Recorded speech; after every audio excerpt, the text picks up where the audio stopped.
옆에 분은 손 꼭 잡아보시죠. 그리고 인사하겠습니다. 이렇게 인사하세요. 있을 때 잘해. 시작.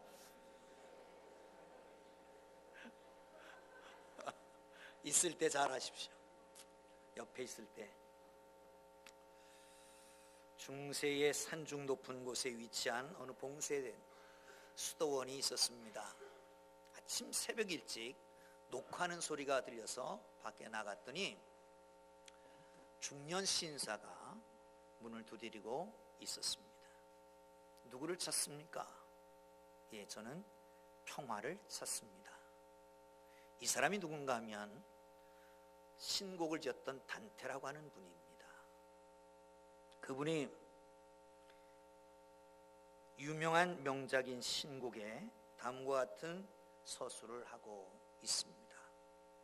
내 인생의 한 중간 눈을 떠서 보니 나는 바른 길을 벗어나 어두운 숲속에 있었다라고 하는 것입니다. 우리는 신곡이라고 하는 책을 압니다. 세 권으로 되어 있잖아요. 지옥편, 연옥편, 천국편. 그런데 이것들이 우리 사후세계에 대한 것만 얘기하는 건 아닌 것 같습니다. 우리 일상생활에 어떤 때는 지옥 같은 때가 있고, 어떤 때는 연옥 같은 때도 있고, 어떤 때는 천국 같은 때도 있습니다. 여러분 어디 있습니까? 한 번 더 물어볼래요? 옆에 분한테. 자, 옆에 분 손잡고 한 번 더 물어보십시다. 당신은 지금 어디 있습니까? 시작. 당신은 지금 어디 있습니까? 여러분, 물론 저는 연옥에 대한 것은 믿지 않습니다. 비성서적이기 때문입니다. 그러나 이 세상 살아가면서는 연옥 같은 때도 없지 않아 있을 것이라고 하는 것입니다. 당대는 인생 전반기에 두 가지의 상처를 입었다고 그럽니다.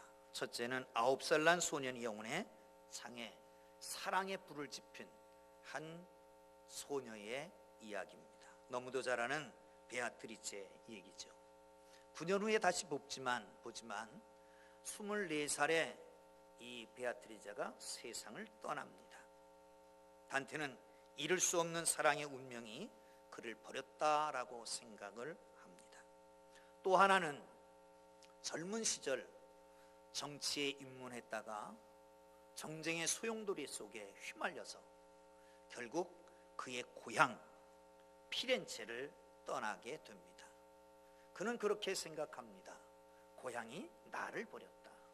어떤 비평가는 말하기를 이런 사랑의 상처와 고향 상실의 상처, 이것이 영원토록 그를 순례자로 만들었다는 겁니다.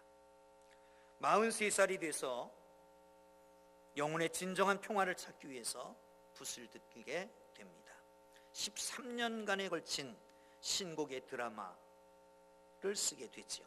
책이 완성된 다음 해인 1321년 56세가 되던 해에 세상을 떠나가게 됩니다.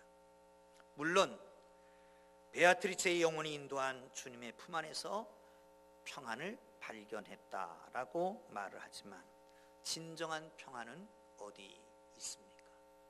여러분 평안하십니까? 이런 걸 한번 생각해 보면 좋겠어요. 포식을 한 사자가 나무 그늘 아래에서 편히 잠을 자고 있습니다. 한 생명을 죽이고 그 살을 뜯어먹고 배가 부른 채로 잠을 자는 겁니다. 이 강자가 잠을 자는 동안은 그 숲은 평안을 유지할 겁니다.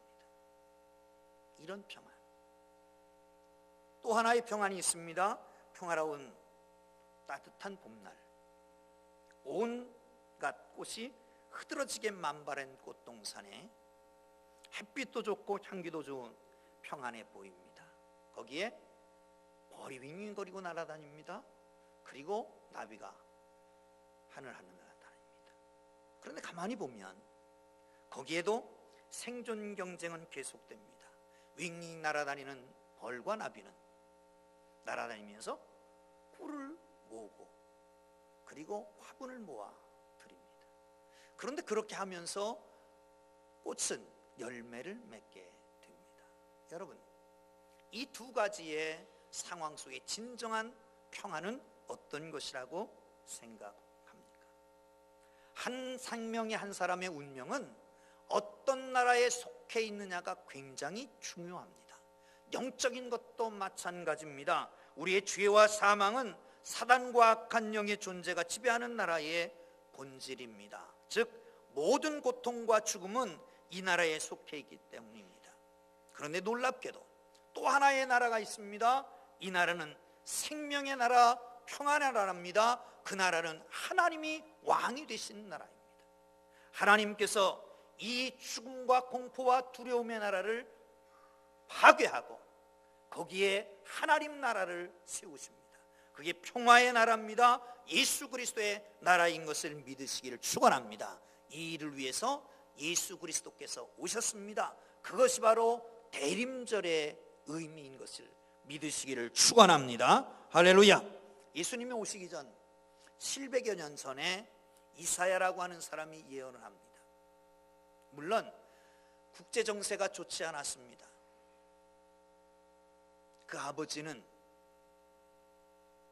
이사야 시대의 국제 정세는 이런 겁니다. 우시야 왕이 있었습니다. 그런데 우시야 왕은 하나님 앞에 충성스러운 사람이었습니다. 강하여지니까 교만해져서 성전에서 제사를 대신 집례하려고 그러다가 여러분 아시는 대로 이마에 문둥병이 생겨서 경이된 채로 죽어갑니다. 그 다음에 아스라고 하는 왕이 등장합니다. 이 아스 왕 때는 정말 힘들고 어려웠을 때입니다. 이때 활동하던 선지자가 이사야입니다. 이 당시에는 북쪽의 아수르라고 하는 나라가 너무 강성해지니까 연합군을 만드는 거예요.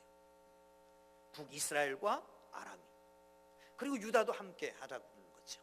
유다는 아무리 봐도 안 될 것 같으니까 머물머물하고 있는 동안에 이들이 아람과 이스라엘이 쳐들어옵니다. 어떻게 할 수 없으니까 아수르의 구원군을 청하잖아요. 아수르의 구원군이 오는가 했더니 와서 그냥 남유다를 먹어버리고 마는 겁니다. 이런 상황 속에서 이 이사야가 예언하고 있는 겁니다. 사랑하는 성도 여러분, 그런데 그 나라는 어떤 나라일까요? 다른 왕이 오면 그 나라가 어떤 나라가 되냐 하면 바로 이런 나라, 평화의 나라가 된다는 거예요. 말씀을 묵상하면서 이 대림절에 어떤 말씀을 전할까 그러다가 보니까 이 말씀이 이런 겁니다. 한번 보시죠. 이리와 표범 어린 사자가 어린 양과 염소와 송아지와 함께 삽니다. 암소와 곰이 함께 먹습니다. 사자가 소처럼 풀을 뜯습니다. 어린아이가 독사의 굴에 손을 얹고 장난을 칩니다. 그런데 괜찮습니다. 무슨 얘기입니까? 힘에 의한 약탈이 없는 나라라고 하는 겁니다. 폭력성의 성품이 변화되는 나라입니다. 생명의 위험을 느끼지 않고 살아가는 나라입니다. 그 나라가 메시아가 다스리는 나라입니다. 해가 됨도 없고 상함도 없는 그런 나라. 그 나라가 어떤 나라입니까? 그게 바로 평화의 나라가 아닙니까? 거기 왕이 누구십니까? 예수님입니다. 그분이 평화의 왕으로 오셨다는 겁니다. 이 평화의 왕이신 예수 그리스도를 영접하는 대림절이 되기를 주의 이름으로 축원합니다. 할렐루야. 어떻게 가능할까요? 첫째, 평화의 왕을 모시는 겁니다. 우리가 이 대림절에 가장 많이 듣는 성경 구절이 있다면 누가복음 2장 14절입니다. 한번 읽어볼까요? 시작.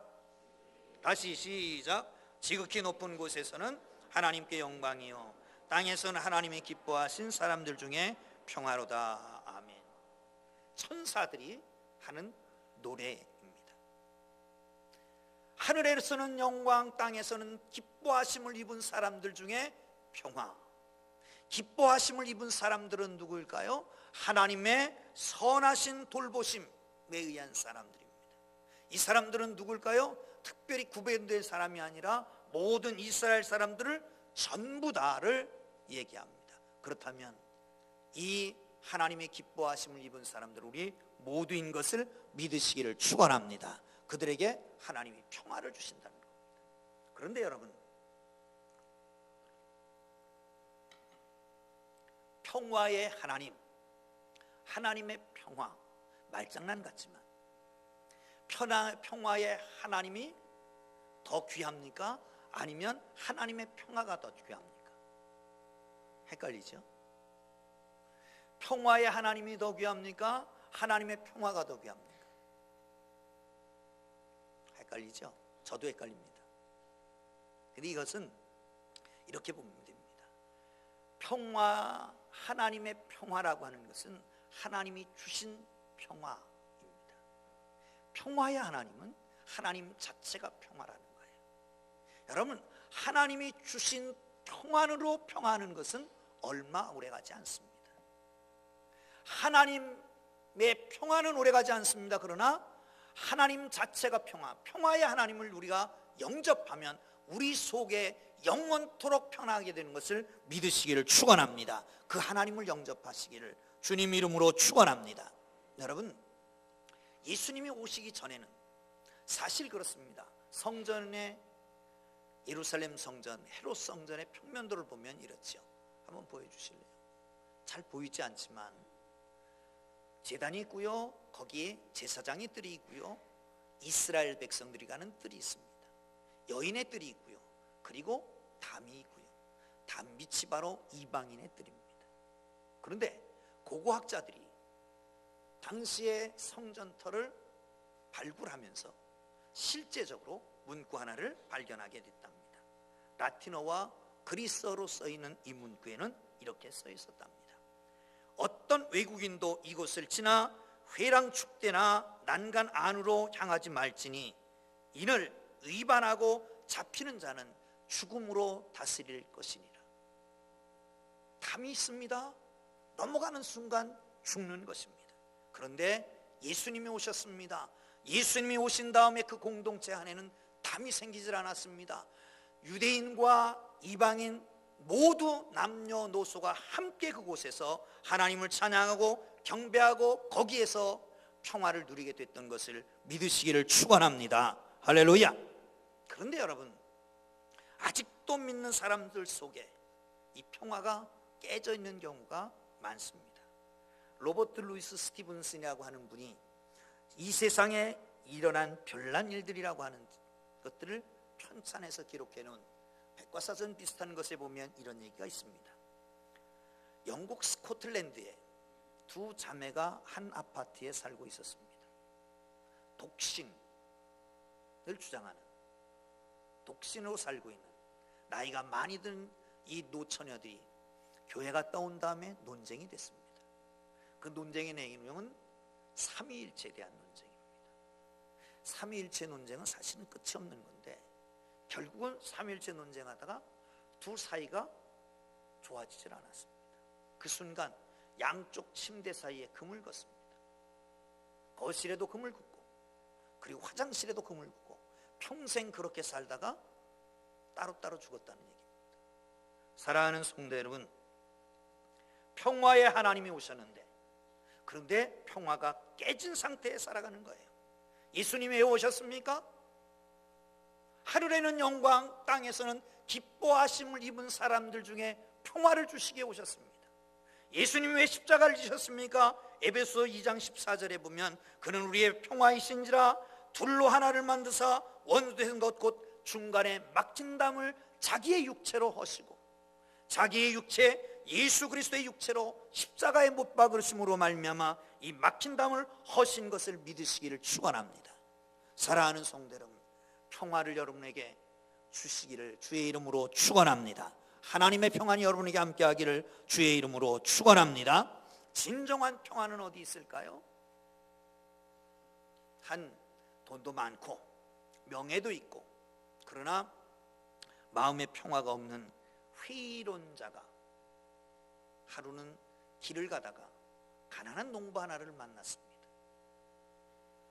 어깨에다가 감자 자루를 하나 쥐고 흥얼흥얼 뭔가 찬양을 하면서 갑니다. 그런데 너무 행복해 보이는 거예요. 그래서 물었답니다. 이 사람아, 뭐가 그렇게 기쁜가? 예, 저는요 예수를 믿어서 구원받아서 기쁩니다. 구원받은 증거가 뭐냐? 그랬더니 감자를 턱 내려놓더래요. 이 감자를 턱 내려놓은 증거가 뭔지 아십니까? 그랬더니 이 사람이 대답하기를, 그래, 자네 어깨가 편하겠네. 그겁니다. 구원받은 증거는 뭐냐? 내 마음이 편한 겁니다. 어제 어떤 집사님이 그런 얘기를 했어요. 갑자기 질문하는 거예요.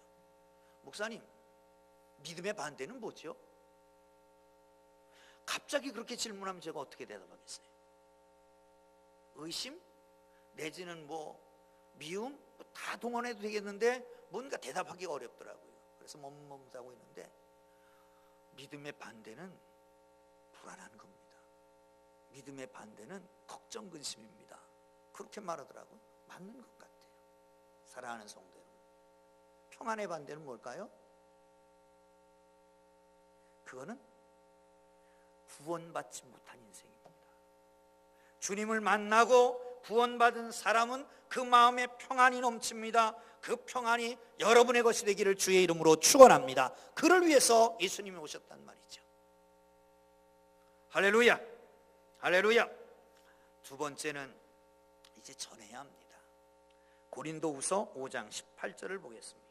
시작. 모든 것이 하나님께로서 났으며 그가 그리스도로 말미암아 우리를 자기와 화목하게 하시고 또 우리에게 화목하게 하는 직분을 주셨으니 아멘. 하나님께서 그리스도로 말미암아 우리를 하나님과 화목하게 하셨단 말이죠. 그리고 우리에게 말합니다. 너 나와 화목하지 않느냐? 나 저 사람과도 화목하고 싶다. 그러니 너가 중재 역할을 좀 해라. 그게 화목의 직분입니다. 사랑하는 성도 여러분, 화목케 하는 직책을 주신 하나님께 감사하고 화목제물로 쓰여지기를 주님의 이름으로 축원합니다. 여러분, 화목, 평안 말하면서, 평안을 추구하면서 여러분 속에 진정한 평안이 있습니까? 이 시간 예배드리면서 마음이 불안하지는 않습니까? 초조하지는 않습니까? 정말 평안하십니까? 예배를 드리면서도, 예수를 믿는다고 하면서도 마음속에 불안이 있고 초조함이 있다면 여러분 다시 한번 생각해 볼 필요가 있지 않습니까? 왜 그렇습니까? 성경은 죄 때문이라고 말합니다. 죄는 예수 그리스도께서 해결하셨습니다. 그런데도 아직도 불안함과 초조함이 있다면, 그러면 예수 그리스도의 능력이 상실된 게 아닙니까? 우리 속에 믿지를 않았던지 아니면 상실됐던지 둘 중에 하나 아니겠습니까? 사랑하는 성도 여러분, 예수님께서 오셨습니다. 오신 이유도, 십자가를 지신 이유도, 부활하신 이유도 죄 문제를 해결하기 위해서 오신 것입니다. 복음이라고 하는 것은 우리의 힘으로 능력으로 해결할 수 없는 죄 문제를 해결하신 것이 바로 복음 아닙니까? 이 복음 안에서 평화를 누리기를 주의 이름으로 축원합니다. 이 복음만이 소망입니다. 이 복음만이 우리에게 진정한 평화를 가져다 주는 것을 믿으시기를 축원합니다. 1919년 3월 1일 모르는 사람이 없을 겁니다. 1919년 4월 15일 아마 모르는 사람이 좀 있을 겁니다. 제암리라고 하면 알 것 같습니다. 제암리 어떤 일본 중이 하나가 왔습니다. 아리타 도시오라고 하는 중인데, 이 사람이 온 동네에다가 이렇게 얘기합니다. 뭔가 통보할 소식이 있으니 다 모여라. 제암리에는 모든 31, 31개 가구가 있었는데 거의 다 예수를 믿었답니다. 그리고 교회로 다 모였습니다. 모이자마자 문을 잠궜습니다. 휘발유를 뿌리고 불을 붙였습니다. 그리고 명령을 합니다. 누구든지 나오면 가차없이 집중 사격을 해라. 어떤 여인이 창문을 열고 아이를 내놨습니다. 이 아이만은 살려달라고. 그 순간 집중 사격을 하고 창으로 찔러서 죽였습니다. 마구 찔러서. 아우성 소리, 찬송 소리, 그게 사라지고 난 다음에는 그냥 시커먼 숫덩이만 남고 말았습니다. 당시 교회 안에서 22명이 죽었고 6명은 밖에서 죽었고, 그 이후에 31개 가옥을 다 불을 질러서 태워버렸습니다. 여러분, 그 중에 내 아이가 있었다면, 그 중에 내 부모가 있었다면 용서할 수 있겠습니까? 용서 못하지요. 1970년 일본의 목사인 오야마라고 하는 목사가 속죄 기금을 가지고 왔습니다. 기념 예배당을 지었습니다. 헌당을 합니다. 거기서 찬양하고 예배하고 기도하고, 예배의 절정에 일본의 대표들이 속죄의 눈물을 흘렸습니다. 그리고 한국 교회 대표들과 유족 대표들이 눈물로 용서하게 됩니다. 여러분, 감정으로 됩니까? 이성으로 됩니까? 전혀 안 되지만 믿음으로, 은혜로 주 안에서 용서할 수가 있었던 거 아닙니까? 물론 믿지 않는 사람들은 그걸 받아서는 안 된다고 극구 반대했지만, 사랑하는 성도 여러분, 그 현장에서 선포된 용서의 복음, 이것이야말로 한국 교회를 살리고, 뿐만 아니라 저 미운 일본, 아무리 생각해도 밉잖아요. 그래서 그 일본이 재무장을 막고 진정한 평화의 민족이 될 수 있는 길은 정치나 시민운동이나 국제적인 압력에 대답이 없습니다. 그것은 오로지 복음에만 있을 수 있습니다. 지금도 일본의 그리스도인들은 진정한 반성을 하고 있다고 그러지 않습니까? 북한 문제도 같다고 생각합니다. 여러분, 가능하면 인도적으로 북한을 도와야 합니다. 정치적 화해도 모색되어야 합니다. 그러나 복음이 전해지지 않는 한 이 모든 노력은 피상적인 미봉책에 지나지 않을 것입니다. 복음만이 해답입니다. 복음만이 민족의 항구적인 본질적인 평화의 통일을 가져올 수 있다라고 하는 것을 기억하시고 복음을 증거하는 하나님의 사람들 되기를 주의 이름으로 축원합니다. 할렐루야, 할렐루야. 마지막으로 평화의 왕이 영으로 교통함이 있어야 됩니다. 11장 2절을 보겠습니다. 시작. 그의 위에, 다시 두 분이 안 읽어요. 시작. 그의 위에 여호와의 영, 곧 지혜와 총명의 영이요 모략과 재능의 영이요 지식과 여호와를 경외하는 영이 강림하시리니. 아멘. 평화의 왕을 모셔야 합니다. 전해야 합니다. 그런데 종종 주님을 영접하고 복음을 전하는 그리스도인들 사이에도 평화가 없을 때가 있습니다. 왜 그렇다고 생각합니까? 죄성 때문입니다. 아직도 남아있는 죄성 때문에. 예수 믿기 전과 예수 믿기 후가 전혀 다른 것이 없습니다. 왜요? 하나님의 거룩한 영이 우리에게 임재하셔서 하나님의 영의 지시를 따라서 살아가면 되는데, 하나님의 영의 지시를 따르지 않고 우리 영의 죄성을 따라서, 인간의 욕망을 따라서, 이성적인 생각을 따라서 예수 믿기 전에 정신과 방법대로 살기 때문에 그렇습니다. 인간적인 기분과 느낌으로 살기 때문에 그렇습니다. 세상적인 가치관 판단합니다. 이익의 근거에서 사람을 판단합니다. 그러니까 교패가 자꾸 생기고 파벌이 생기고 교회 안에서도 파벌이 생기는 겁니다. 사랑하는 성도 여러분, 우리는 정말 주님의 생각에 입각해서 하나님의 영의 지시를 따라서 생각하고 판단하고 살고 있습니까? 그런데 아직도 미워하는 사람은 왜 있습니까? 미국 테네시주에 오른발 교회라고 하는 교회가 있답니다. 고난주간을 맞이했습니다. 교회 안에서는 이 고난주간에 뭔가 특별한 행사를 해야 되겠다라고 생각을 하고 공모를 했습니다. 우리같이 세종목요일에 성찬예식을 하는데 세종목요일에 발을 시킨다는 겁니다. 그런데 몇 주 지나면서 서로가 서로항성을 내하기 시작했습니다. 그러면 어느 발을 먼저 닦을 것이냐, 오른발을 먼저 닦을 것이냐, 왼발을 먼저 닦을 것이냐.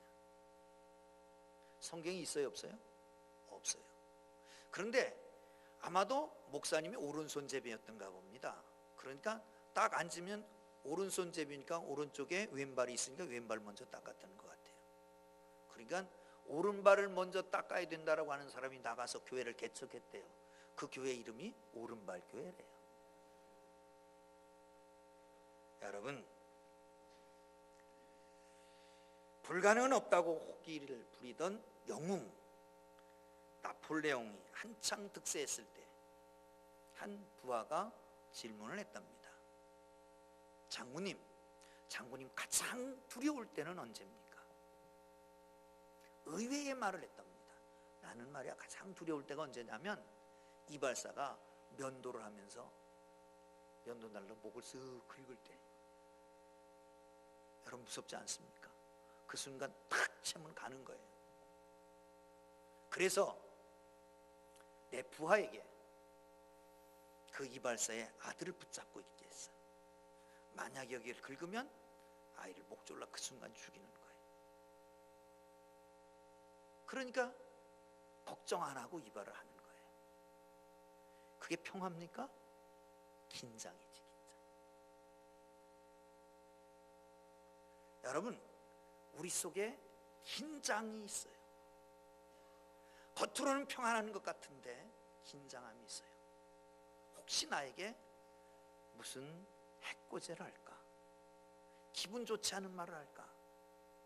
뒤돌아서 뒷담화를 하지 않을까? 이런 긴장 관계. 여기는 진정한 평안이 없습니다.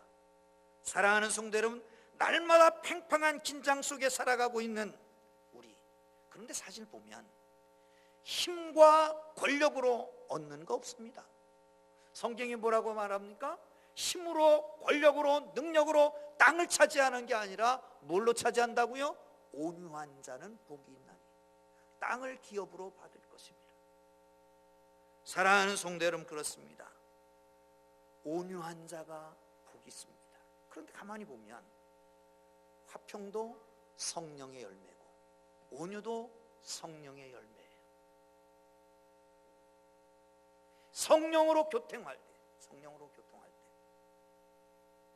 거기에 진정한 평화가 정착되는 걸 믿으시기를 축원합니다. 이 얘기가 있었는지 없었는지 만들어낸 얘기인지는 모르겠습니다만은 이런 얘기가 있습니다. 미국의 시카고에 한 교회가 있었는데 아주 큰 교회였던 것 같아요.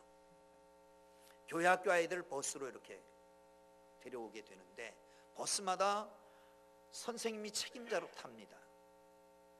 그런데 가만히 보니까 버스를 탈 때마다 편을 가르는 거예요. 흑인, 백인 이렇게 편을 가르는 거예요. 그래서 안 되겠어서 설교를 했습니다. 무슨 설교를 했느냐? 야, 피부 색깔 때문에 이렇게 편 가르는 건 하나님의 뜻이 아니다. 하나님은 피부로 우리를 만들어 놓은 게 아니다. 하나님은 우리에게 하나님의 거룩한 은혜를 주셨고 성령으로 충만케 하셔서 그냥 서로 교통하게 하셨다. 따라해. 우리는 피부색은 검은색도 백색도 아니다. 우리는 사실은 다 회색이다. 우리는 별 차별이 없다. 우리는 다 스스로 비슷비슷하다. 따라하라고. 따라했습니다. 우리의 피부색은 검은색도 백색도 없다. 우리는 사실 다 회색이다. 우리의 별 차별이 없다. 우리는 다 비슷비슷하다. 다 따라했습니다. 그리고 주의를 시켰습니다. 그리고 버스를 탔는데 그 안에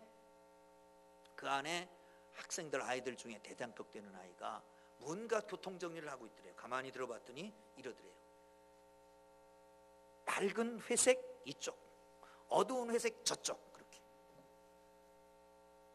끊임없이 편갈르기를 하고 끊임없이 긴장을 합니다. 그런데 이들이 여름 수련회 갔다가 성령을 받은 다음에 완전히 바뀌어졌다는 얘기입니다. 사랑하는 성도 여러분, 성령도 너희도 성령 안에서 하나님의 거하실 처소가 되기 위하여 예수 안에 함께 지어져 가느니라 라고 에베소서에 말씀합니다.